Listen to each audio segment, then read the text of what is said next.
warga NTT bisa membantu Agus. Dan saya menyarankan kepada masyarakat NTT, kalian lihat, kita nggak akan menagih kalian. Oke. Kita nggak akan mempersulit kalian, karena ada yang menjamin uang itu akan kembali. Sekarang tolong kalian protes. Kenapa uang sengketa dikasih ke tempat kalian? Silakan. Kalau ada masyarakat NTT yang mengganti, membantu, bukan ganti yang membantu Agus, silakan. Gantian. Yang kaya membantu Agus membantu uangnya terbantu oleh. Farhad Abbas menyarankan Novi untuk berhenti merawat orang terlantar. Aduh.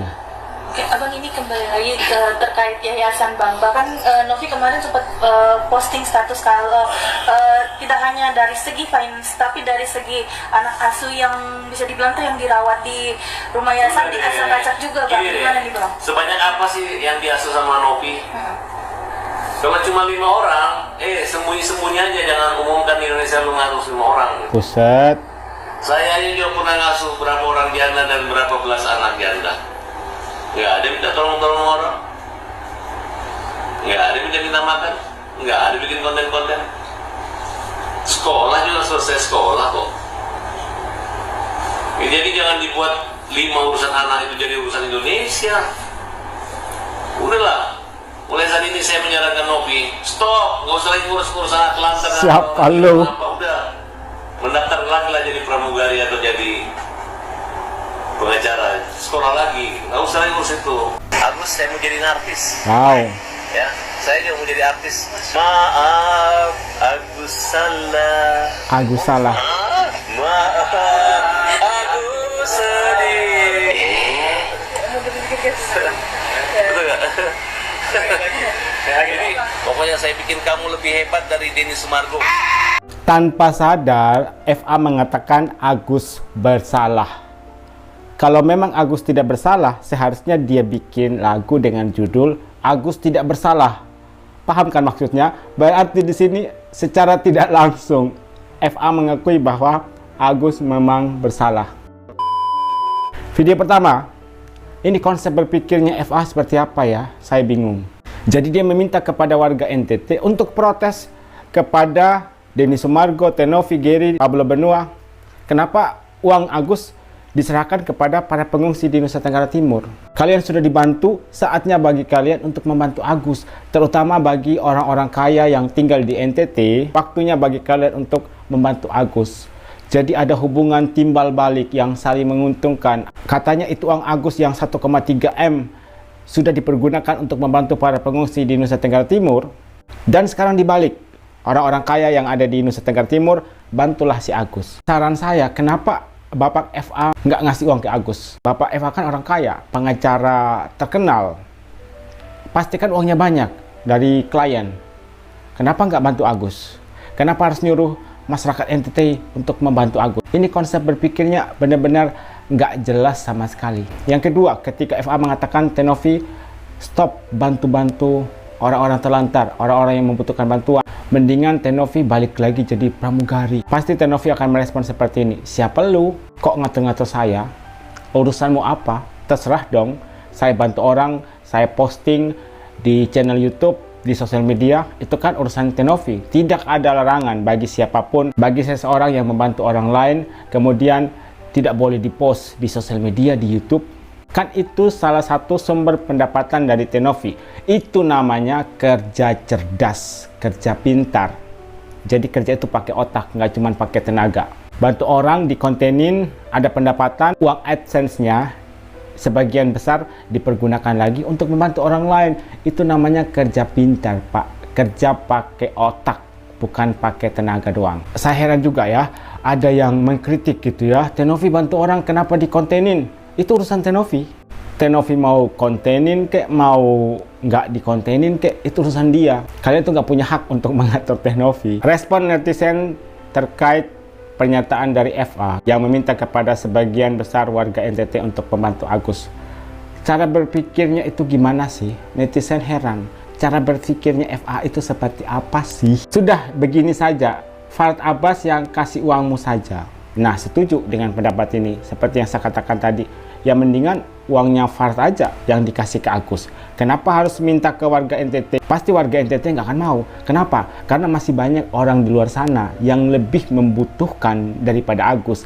Yang mending bantu mereka. daripada bantu Agus. Uangmu lah, ngapain minta ke NTT?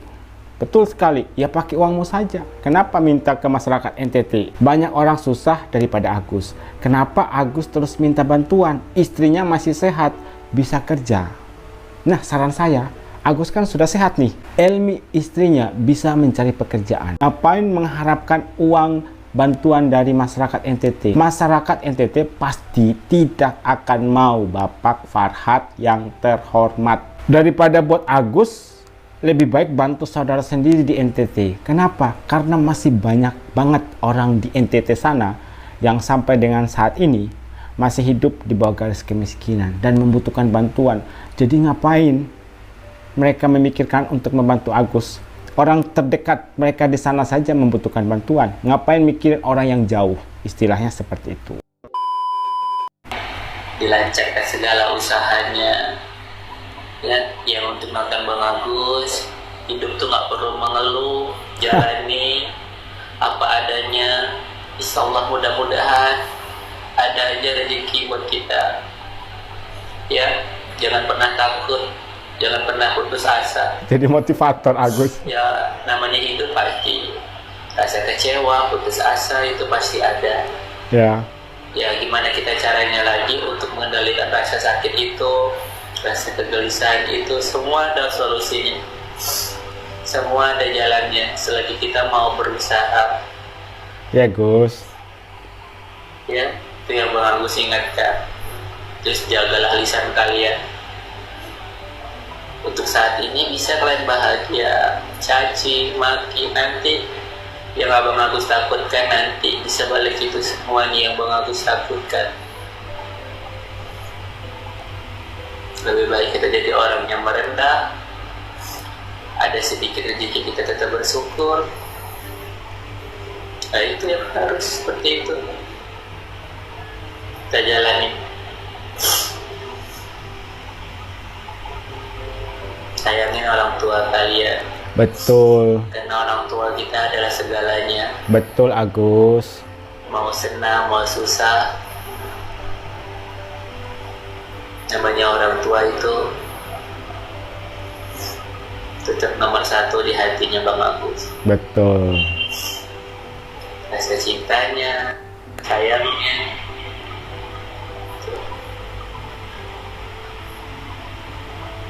Kayaknya Bang senang, makanya juga Bang Agus bahagia. Dia punya istri yang baik juga sama Bang Agus, yang ngejagain Bang Agus sampai saat ini. Senang Bang Agus, bahagia. Bang Agus Salim tiba-tiba sedih dan menangis. Dan di sini Agus itu memberikan motivasi, dan ada beberapa motivasi yang saya setuju. Sayangi kedua orang tua kalian. Dan saya sangat setuju dengan apa yang dikatakan oleh si Agus ini tentang orang tua. Kemudian ada perkataan soal menjaga lisan. Dan ini juga sebenarnya pesan untuk Agus, bukan hanya kepada kita semua, tapi untuk Agus juga. Untuk kedepannya lebih menjaga lisannya agar tidak terjadi hal-hal yang seperti ini.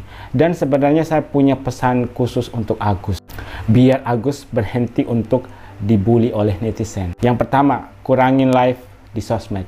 Mendingan Agus mengasingkan diri, ya entah di apartemen, dan ada informasi katanya Agus mau tinggal di rumah kontrakan. Nah, di situ Agus menenangkan diri. Biarlah kuasa hukum yang bekerja untuk Agus. Kan sekarang mereka kan sedang memperjuangkan uang donasi untuk Agus. Kalau memang nanti Agus gagal untuk mendapatkan uang donasi, maka Agus harus siap untuk menanggung risiko dan menerima segala konsekuensi yang ada. Saya harap ketika nanti Agus sudah kalah di pengadilan atau gagal mendapatkan uang donasi, Agus harus mengambil keputusan yang tegas. Bilang sama pengacaramu, kuasa hukummu, udahlah stop. Saya mau stop kasus ini. Saya tidak lagi mau memperpanjang.